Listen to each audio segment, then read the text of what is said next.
সকল শ্রেণী পেশার মানুষের কল্যাণের কথা চিন্তা করেই আগামী বাজেট দেওয়ার উদ্যোগ নিচ্ছে সরকার।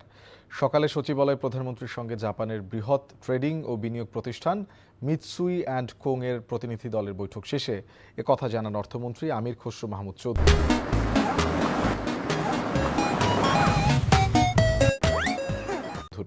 তিনি বলেন, বিগত সময়ে লুটপাট আর অনিয়মের কারণে অর্থনীতির অবস্থা খুবই নাজুক। বাজেটের সুফল যাতে প্রতিটি নাগরিকের কাছে যায়, সরকার সে চেষ্টাই করছে জানিয়ে মন্ত্রী বলেন, ঋণ নির্ভর অর্থনীতির বিপরীতে বিনিয়োগ নির্ভর অর্থনীতি গড়তে চায় সরকার। আগামী বাজেটের মাধ্যমে $1 ট্রিলিয়ন অর্থনীতি বাস্তবায়নের দিকে এগিয়ে যাওয়ার প্রত্যাশা অর্থমন্ত্রীর।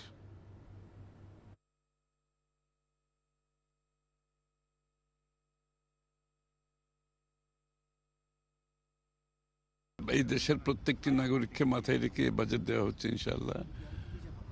আমাদের একটা খারাপ সময়, ভঙ্গুর অর্থনীতি, তার মধ্যে আমরা চেষ্টা করেছি বাংলাদেশের প্রতিটি মানুষের কথা চিন্তা করেছি। সবাইকে মাথায় রেখে বাজেট দেওয়া হবে ইনশাআল্লাহ।